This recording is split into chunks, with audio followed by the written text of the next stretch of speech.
بسم اللہ الرحمن الرحیم اردو 99 کے دوستو السلام علیکم دوستو، آج ہماری گفتگو کا ٹاپک ہے میاں بیوی کے تعلقات۔ دوستو، میاں بیوی کا رشتہ بہت ہی عجیب و غریب ہوتا ہے۔ یہ بیک وقت فولاد سے زیادہ مضبوط اور کانچ سے زیادہ نازک ہوتا ہے۔ 3 لفظ کہنے سے یہ رشتہ قائم ہو جاتا ہے اور 3 لفظ کہنے سے یہ رشتہ ختم ہو جاتا ہے۔ یہ ایک ایسا گہرا تعلق ہے، اس کے درمیان میں کسی قسم کی کوئی دوری نہیں رہتی۔ یہ رشتہ سب سے زیادہ اس وقت خوبصورت ہوتا ہے جب انسان اپنی بیوی کو ایک رشتے سے نہیں بلکہ کئی رشتوں سے پہچانتا ہے۔ بیوی اس کی دوست بھی ہوتی ہے اور ساتھی بھی۔ صحیح معنوں میں یہ رشتہ انسان کو وہ کچھ دیتا ہے جو اس کا بنیادی مقصد ہوتا ہے۔ انسان جبلت میں ہے کہ وہ چاہے کسی بھی مقام پر بیٹھا ہو، اس کو ایک ایسی گود چاہیے ہو جس میں وہ منہ چھپا سکے، زندگی کی سختیوں اور حقائق سے اسے وقتی پناہ مل سکے۔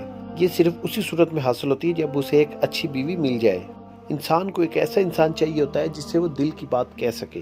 بیوی ایک ایسا رشتہ ہوتا ہے جہاں انسان بلا خوف و خطر اپنے دل کھول کر اس کے سامنے رکھ دیتا ہے۔ یہ انسانی ضرورت ہے کہ آسودہ زندگی گزارنے کے لیے اس کا غبار نکلتے رہنا چاہیے۔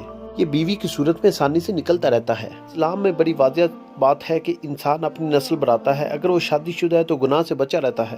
اسلام نے ایک جائز راستہ دیا ہے کہ تمام چیزیں ایک جائز طریقے سے حاصل کرے، بجائے اس کے کہ ایسی راہوں پر چلا جائے جو معاشرے کو الٹ پلٹ کر رکھ دیں۔ اسلام بڑی سختی سے مخالف جنس کے آپس میں میل جول کو منع کرتا ہے۔ اس کے پیچھے حکمت یہ ہے کہ جب مخالف جنس تھوڑی دیر کے لیے ایک دوسرے کے ساتھ ملتے ہیں تو دونوں فریق اپنے آپ کو ایک دوسرے کے سامنے بہترین انسان بنا کر پیش کرتے ہیں اور اپنے اوپر وہ ماسک چڑھا لیتے ہیں جن کا تعلق ان کی حقیقی فطرت اور شخصیت کے ساتھ نہیں ہوتا۔ دوسری طرف میاں بیوی اکٹھے رہتے ہیں، دونوں کو ایک دوسرے کے ساتھ خوبیوں اور خامیوں کا پتہ ہوتا ہے۔ ان کا فوکس زیادہ تر ان باتوں کی طرف ہوتا ہے جن کے متعلق شکایات ہوتی ہیں۔ جب دو نامحرم تھوڑی دیر کے لیے آپس میں ملتے ہیں تو ان کے غیر حقیقی معاملات نمایاں ہوتے ہیں۔ اس کی وجہ سے ایک دوسرے کی طرف ملان پیدا ہوتا ہے، یہ کے طور پر اپنے لائف پارٹنر میں خرابیاں اور نمایاں ہونا شروع ہو جاتی ہیں۔ اس کا نتیجہ یہ نکلتا ہے کہ پہلے دونوں کے درمیان بے چینی پیدا ہوتی ہے، پھر یک لخت شکایات بڑھتی ہیں، آخرکار اس کا انجام طلاق تک پہنچ جاتا ہے۔ اگر بلا ضرورت مخالف جن سے میل جول نہ رکھا جائے تو معاملات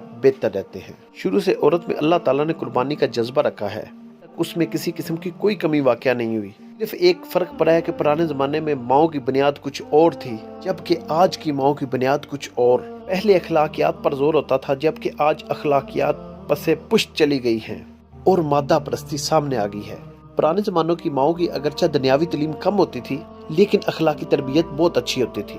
لیکن اب زندگی اتنی تیز اور مصروف ہو گئی ہے کہ والدین کے پاس اولاد کو تربیت دینے کا وقت ہی نہیں رہا۔ اس کی وجہ سے اخلاقی اقدار میں وہ مضبوطی نہیں رہی پہلی نسلوں میں ہوتی تھی۔ آج عورت وہی ہے اور اس کے اندر قربانی کا جذبہ بھی وہی ہے، لیکن جو اس کی اخلاقی تربیت کا پہلو ہے آج کی عورت اس سے لاپرواہ ہے۔ خوشگوار زندگی کے لیے میاں بیوی دونوں کی زندگی کی رفتار ایک ہونا بہت ضروری ہے۔